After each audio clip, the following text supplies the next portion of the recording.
wabarakatuh. My name is Dijay Pranjaya from English Program Muhammadiyah University of Bengkulu. I will argue about this house will ban private prisons. Topic number 4.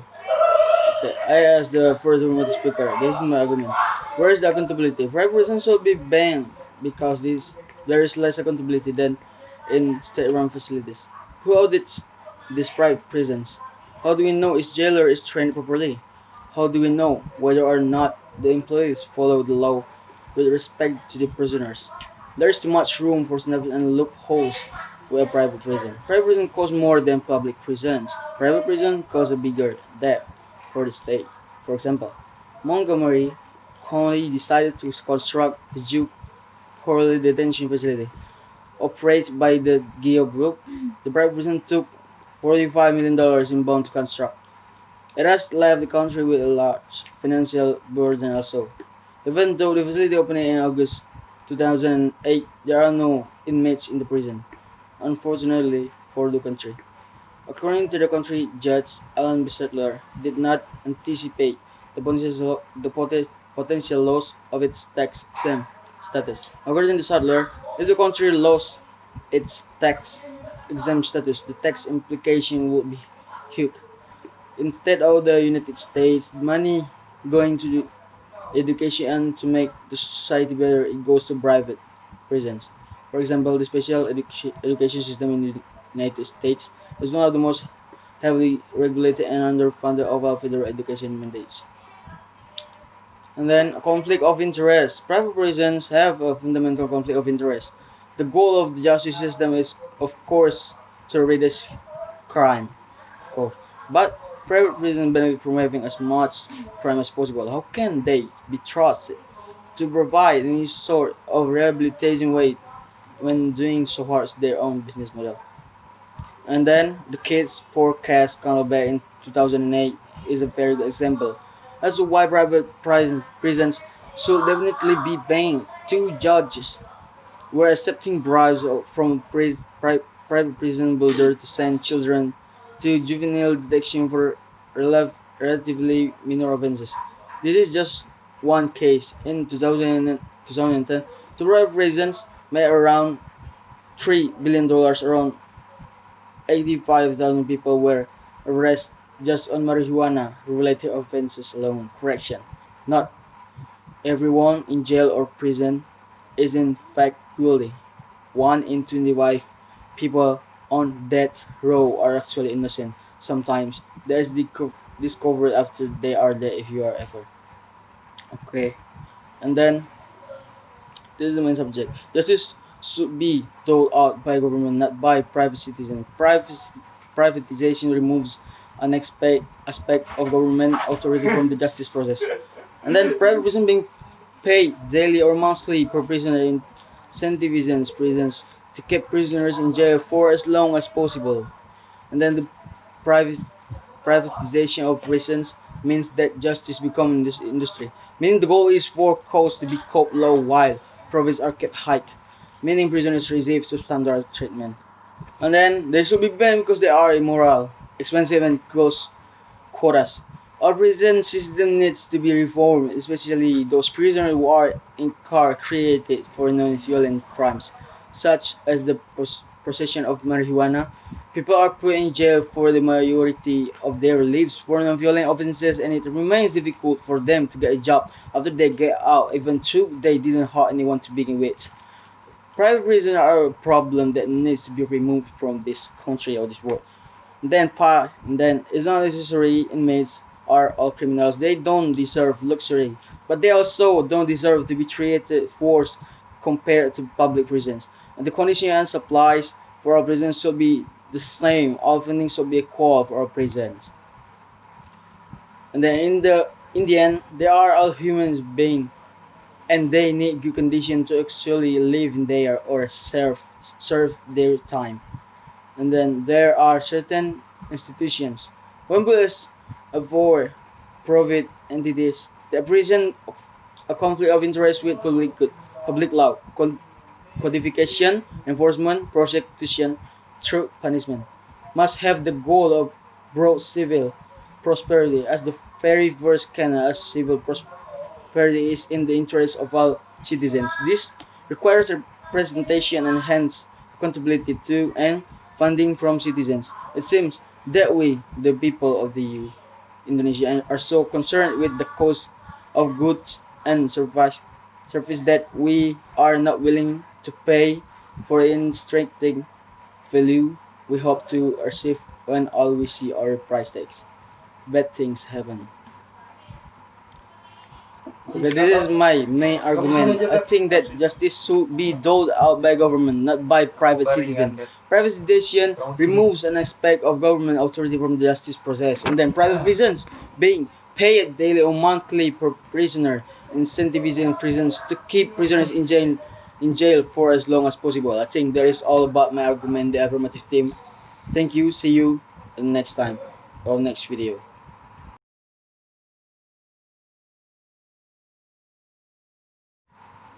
My name is Dijan Pranajaya from English Muhammadiyah University of Bengkulu.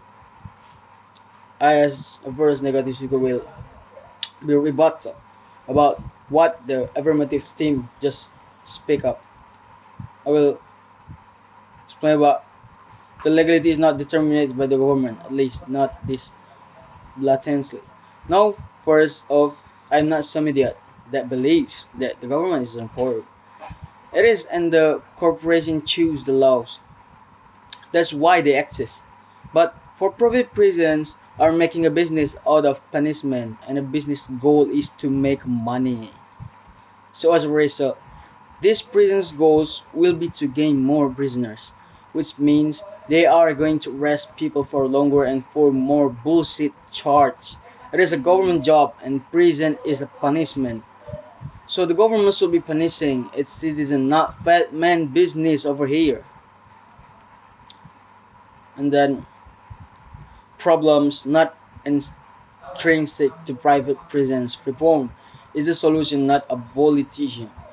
Overseeing prison operations to ensure human prisoner treatment is a difficult task for both government-run and private facilities.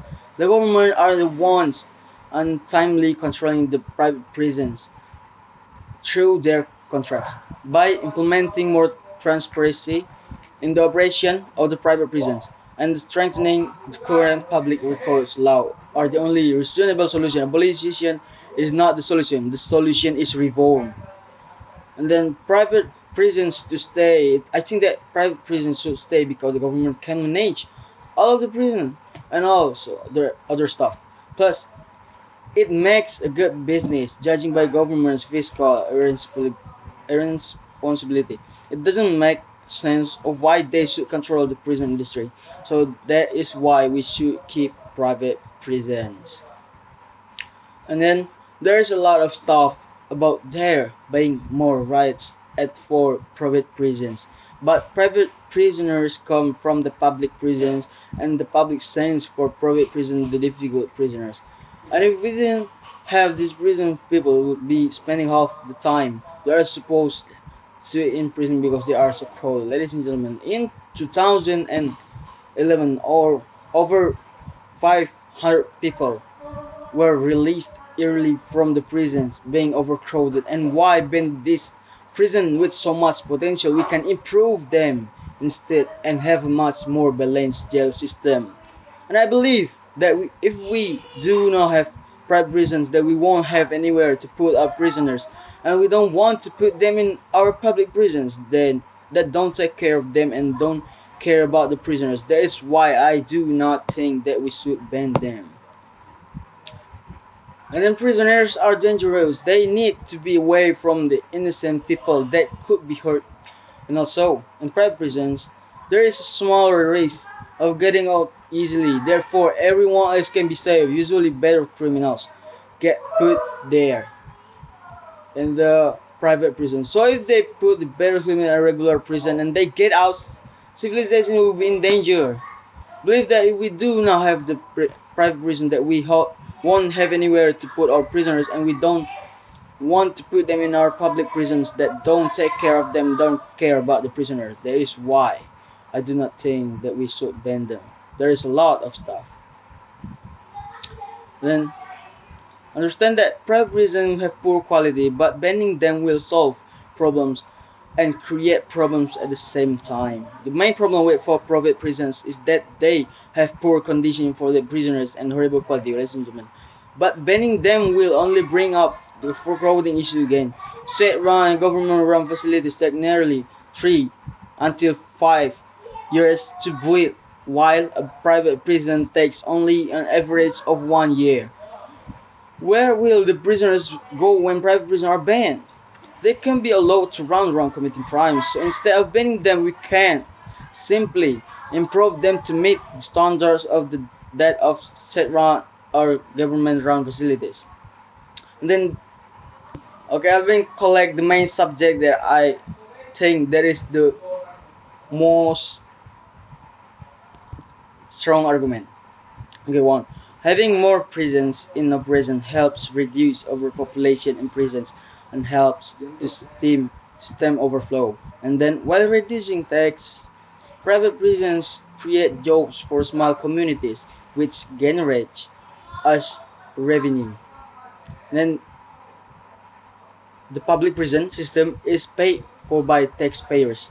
Therefore, it is in the best interest of the government to private prison. Okay, I think that is all about my argument or about the first affirmative speaker. Thank you. See you next time or next video.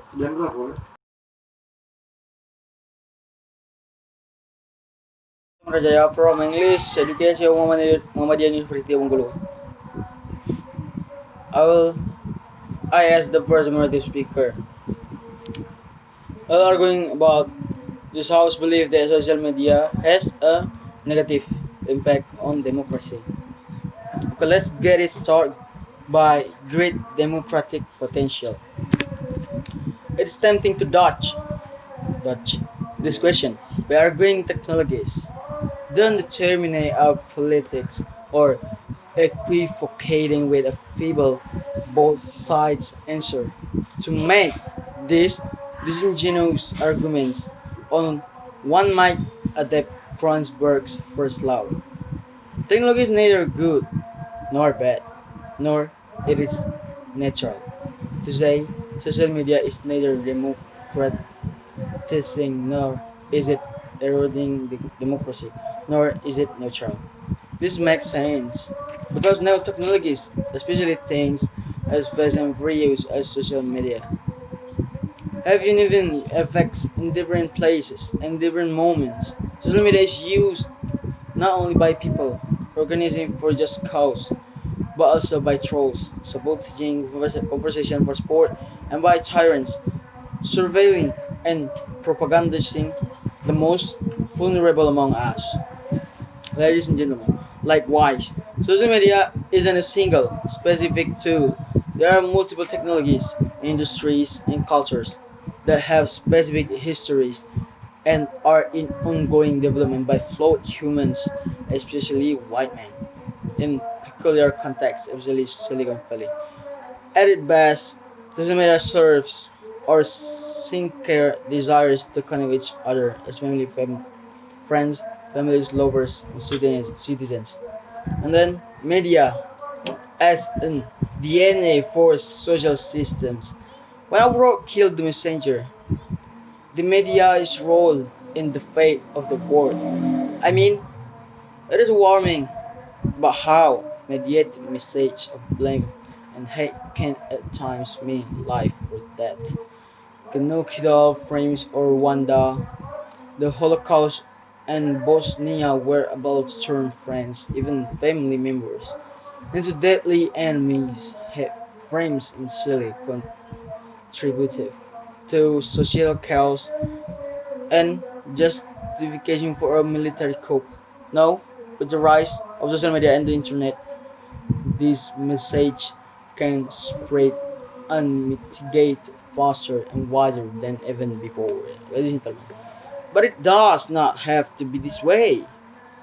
Media messages can also promote deep understanding, reconciliation, and peace processes, as they have done at various times in history, including in Northern Ireland and Burundi. Granted, it is not only our journalism media, this deeper message that promote greater understanding of our social and natural world require leadership from all sectors until politicians, civil society and media professionals. It is on all of us to advance deeper truths, on journalists to recognize and disseminate truths that may not emerge from their normal sources, to look beyond attention, grabbing some bites, and that give rise to cheap. And then, flooding the world with opinions. The topic raises the question of whether social media is influencing the way we, as a country or as a society, are governed. If we agree that democracy is a system of government where the citizens exercise power by voting, which may be done through formalist elections, referenda or other ways of expressing an individual point of view. The immediate answer to the question is therefore that social media is increasing democracy. However, the meaning of the question is where social media overall is increasing the quality of government, societies or smaller groups. Unfortunately, I think social media is increasing that quality. Ladies and gentlemen, in the past, during the pre-digital era, voicing opinions was expensive in financial terms. If you wanted to spread your point of view, you had to pay for it or find a sponsor. This, in a natural way, limited the number of opinions circulating in the public domain. As a result, it was difficult to spread any individual ideas. Today, including the whole world, where ideas is practically free, anyone may circulate their point of view freely, including those who hold very radical views by the law of statistics. There will always be some who these ideas even to be leveled. And this makes sense because new technologies, especially things as fast and furious as social media, have uneven effects in different places and different moments. Social media is used not only by people organizing for just cause, but also by trolls sabotaging conversation for sport and by tyrants, surveilling and propagandizing the most vulnerable among us. Likewise, social media isn't a single, specific tool. They are multiple technologies, industries, and cultures that have specific histories and are ongoing development by flawed humans, especially white men, particular context, especially Silicon Valley. Granted, it is not only on journalists and media, this deeper message that promote greater understanding of our social and natural world require leadership from all sectors, politicians, civil society, and media professionals. So I think that is all about my argument and affirmative team. I, as a affirmative, first affirmative speaker, done. Peace out.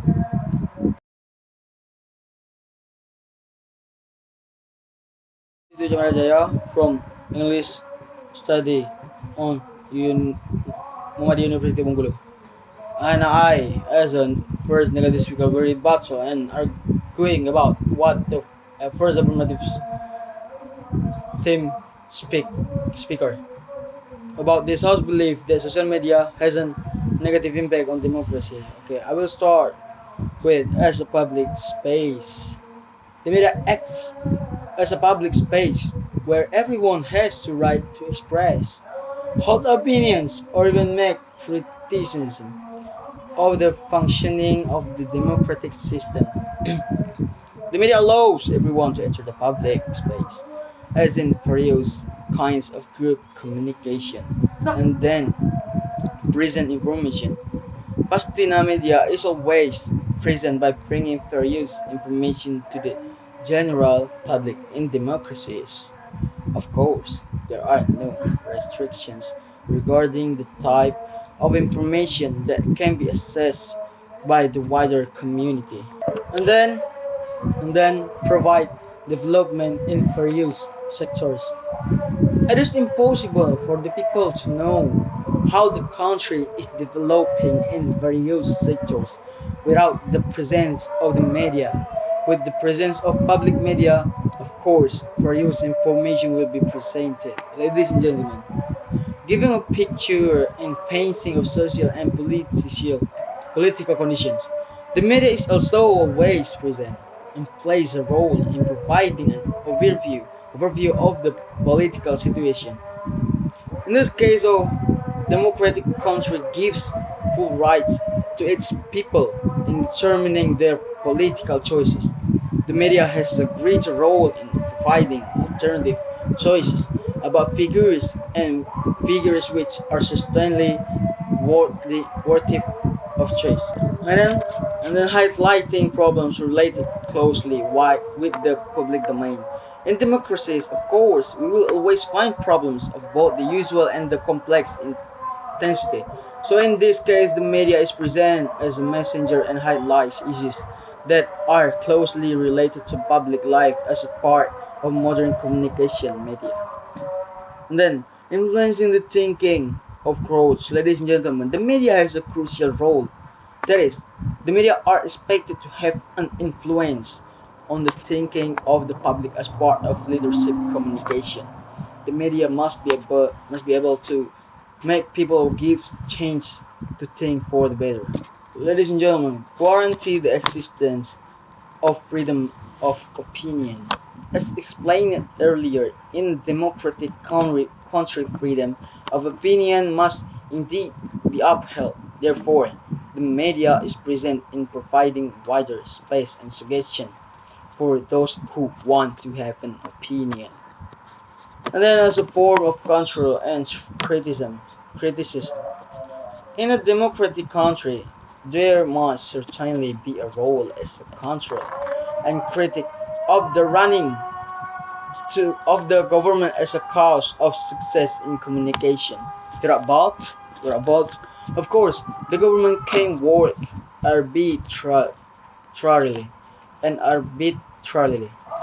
That is why the media is present in its role as a controller and does not hesitate to launch criticism at the government.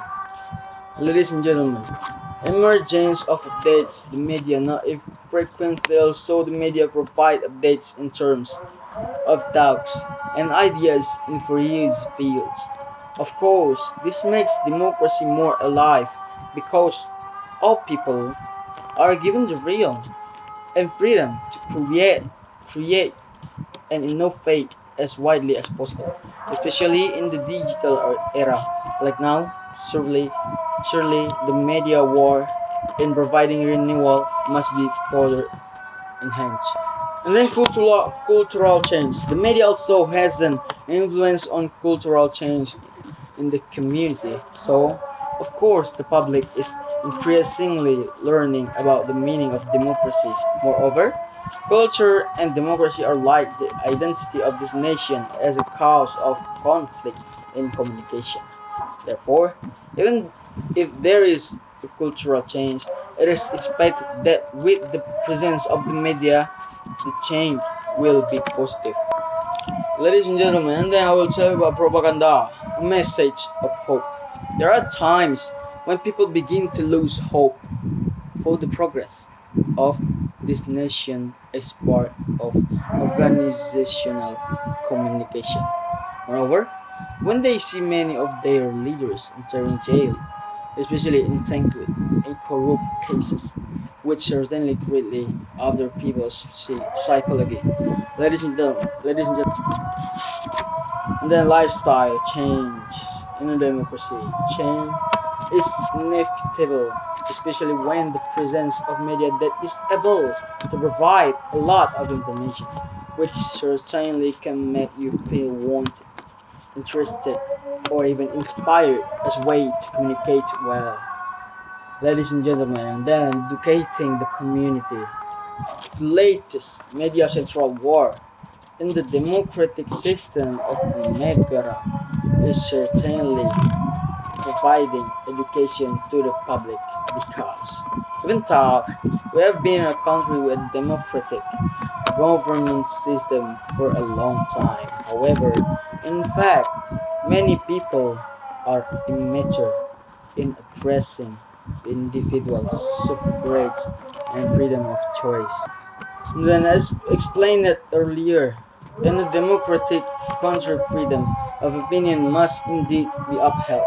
Therefore, the media is present in providing wider space and suggestions for those who want to have an opinion.